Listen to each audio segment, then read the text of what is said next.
Hi, my name is Michael, or you can call me MBL Designs, and today I am finally going to show you my Spider-Man No Way Home Statue of Liberty mock.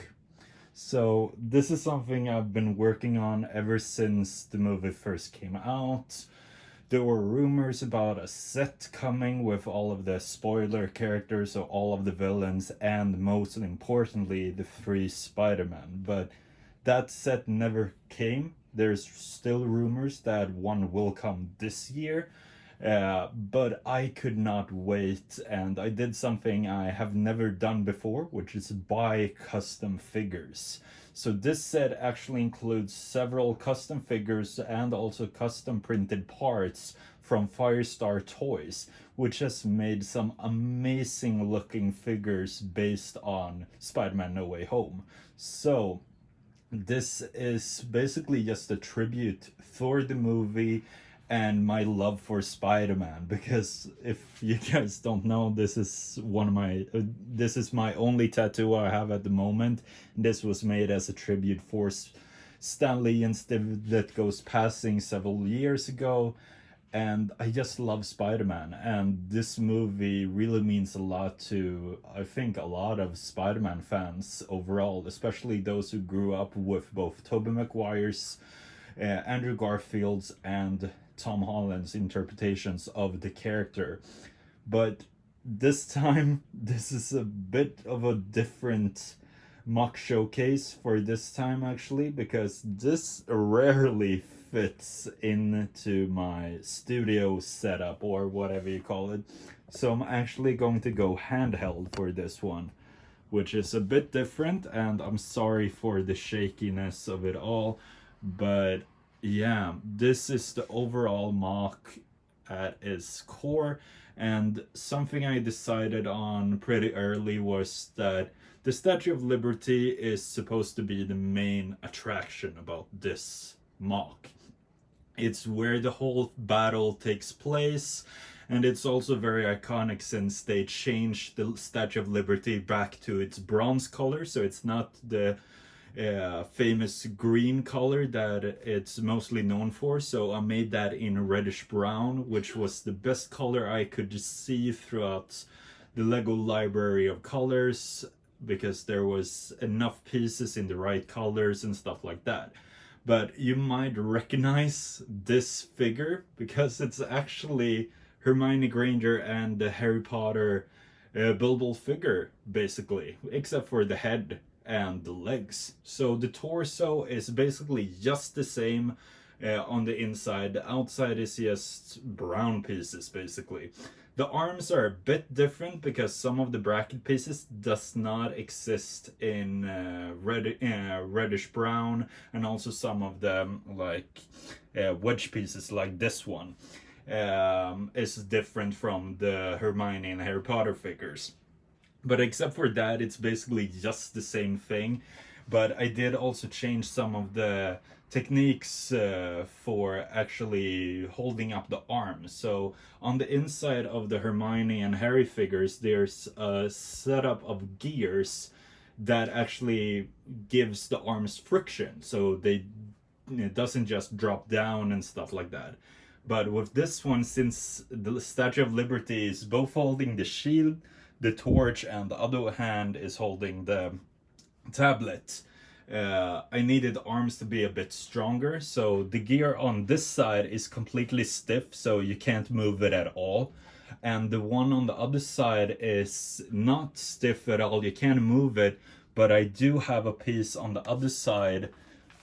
Let's see if I can show you guys right there, that actually holds the arm up, so it doesn't go any further down than that, which is the perfect angle for the arm to actually rest the shield. So the shield actually is elevated, so it's not connected anywhere on the scaffolding here, but it actually fits right in between here, which is a perfect fit.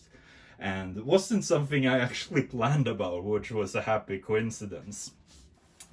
But yeah, that's the Statue of Liberty. I will be talking a bit more about the head later on when we turn this thing around. But here we have our first figure, which is Dr. Otto Octavius. And I just love this arm design, which was first used on the Daily Bugle, which I actually have right here. But I did actually change the claw pieces to this newer piece, and also these cow horns in flat silver, which I thought looked really good. With this new piece, I could actually attach it to the scaffolding. So right here, well, let's see. It's actually just connected to one of these, which is placed on the outside of the scaffolding. And then you can just place it right back like so. The whole thing actually dropped, so sorry for that. But I'm really happy that the arms are stiff enough to actually hold up the whole figure, and you can make this like really dynamic pose, which I love. So moving upwards, this is actually the only figure that's not custom at all. So this is just the normal Doctor Strange that came in the layer set or whatever it was called for Spider-Man No Way Home. The only thing I have on this that did not come with that set is the printed disc pieces, which are from the first Doctor Strange set actually. But moving along, let's see, we have Norman Osborn. So this is one of the Firestar Toys figures, but I did actually change it a bit. So the hairpiece is official Lego hairpiece. It's the Han Solo hairpiece. But also you did get a custom printed, like 3D printed cowl piece for this figure, which I really liked the quality of, but the look wasn't really what I wanted. So to showcase like the down hood version, so he doesn't have the hood up, I just used the skirt piece from one of the collectible minifigure witches that came out like in the Halloween monster minifigure series a while back. And he's also holding one of the pumpkin bombs, which is a printed element from Firestar Toys as well. And I also have my own glider that I built by my own design, which I really like. Moving along, we have Electro, which is another Firestar Toys minifigure, and I just added a bunch more of the transparent yellow pieces for him, and he just looks amazing. I really love the effect with the eyes, because you do actually get multiple heads, because his hairpiece is too short to have a double-sided face, so I have one normal face and one with these yellow eyes, but I just love the yellow eyes on this one. It looks perfect. Next, we actually don't have a minifigure at all, just the minifigure head on a bunch of pieces. So I really wanted to have Lizard in this, and I wanted him to be a bit bigger than a normal minifigure, and I did not want him to be the like Big Fig or even my own Lizard based on the comic books that I made I think a year ago or so. So I wanted him to be better scaled for the actual display and this mock, so I built this. I'm not completely happy about it because I feel the torso is too square, the head doesn't really look completely right, but it's the best thing I could come up with, and from a distance I don't really think it looks that bad actually, so I'm really happy about that.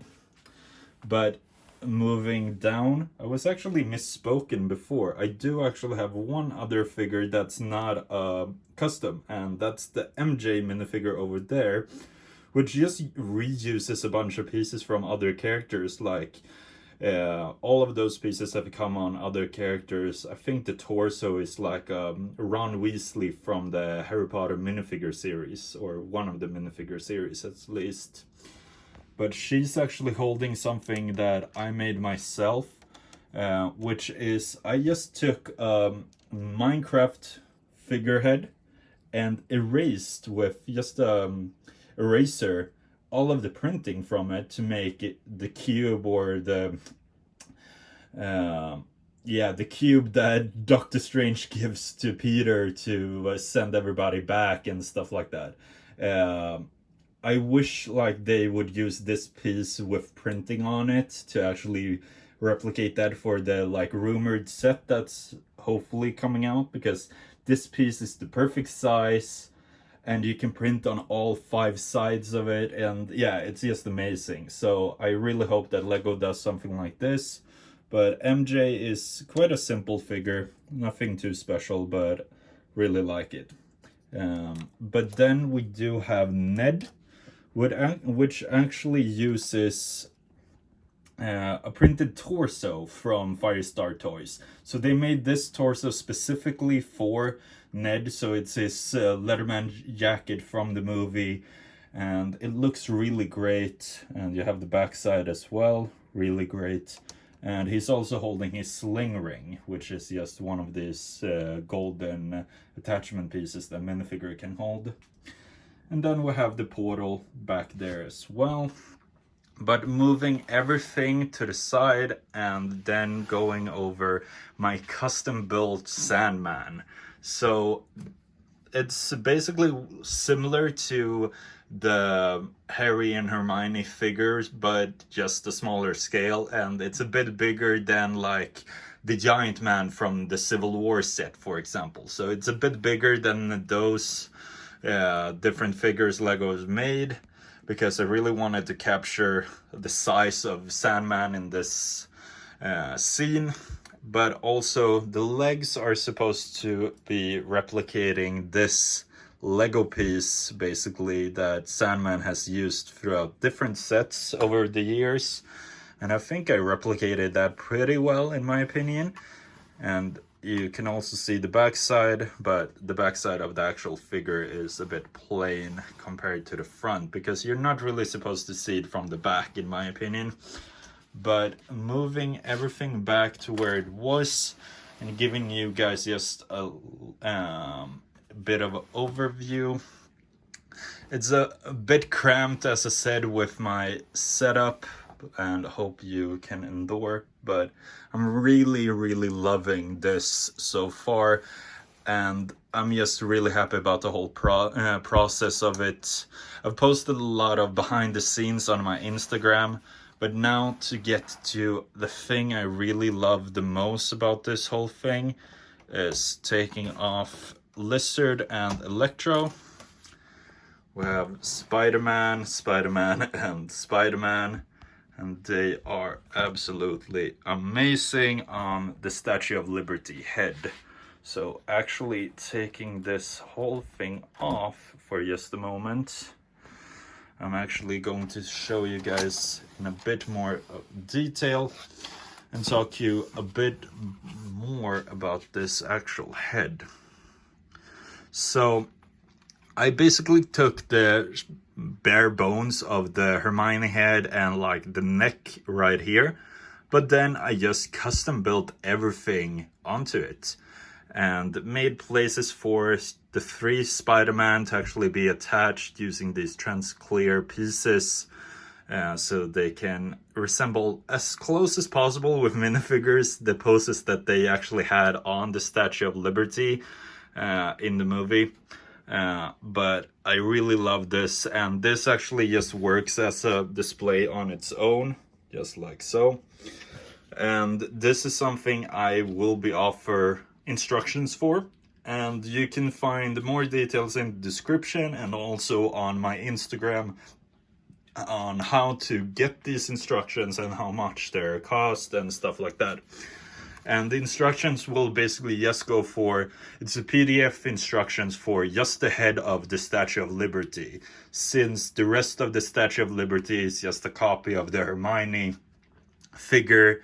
I thought there wasn't really a need for me to do the instructions for a whole figure like that, because yeah, I don't really see the need, but the head of the Statue of Liberty is completely custom built, so I am going to offer instructions for just the head alone, which, as I said, works as a really nice display, especially if you have these 3 amazing figures from Firestar Toys, or if you're probably waiting on the rumored official set, you could have this as a display piece as well, depending on how that set will turn out when it comes to looks and how big it is and stuff like that.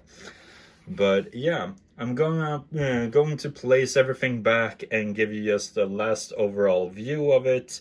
But that is the gist of it. And sorry for rambling on, because this is one of the weirdest setups for one of my mock showcases ever. But hope you stayed with me through all of that. So yeah, this is probably one of my favorite mocks so far. And something I completely forgot to say is that this follows like the similar idea that I had with my Avengers Infinite War mock, specifically the Wakanda display, which I will have a link to in the card above. But it's basically not one specific scene from the movie, it's several scenes added together. For example, I did not want to have a complete scaffolding because that would take away the focus from the Statue of Liberty. So I took off this whole section, which only disappears around the end of the actual battle when the shield drops down and they start fighting on the shield.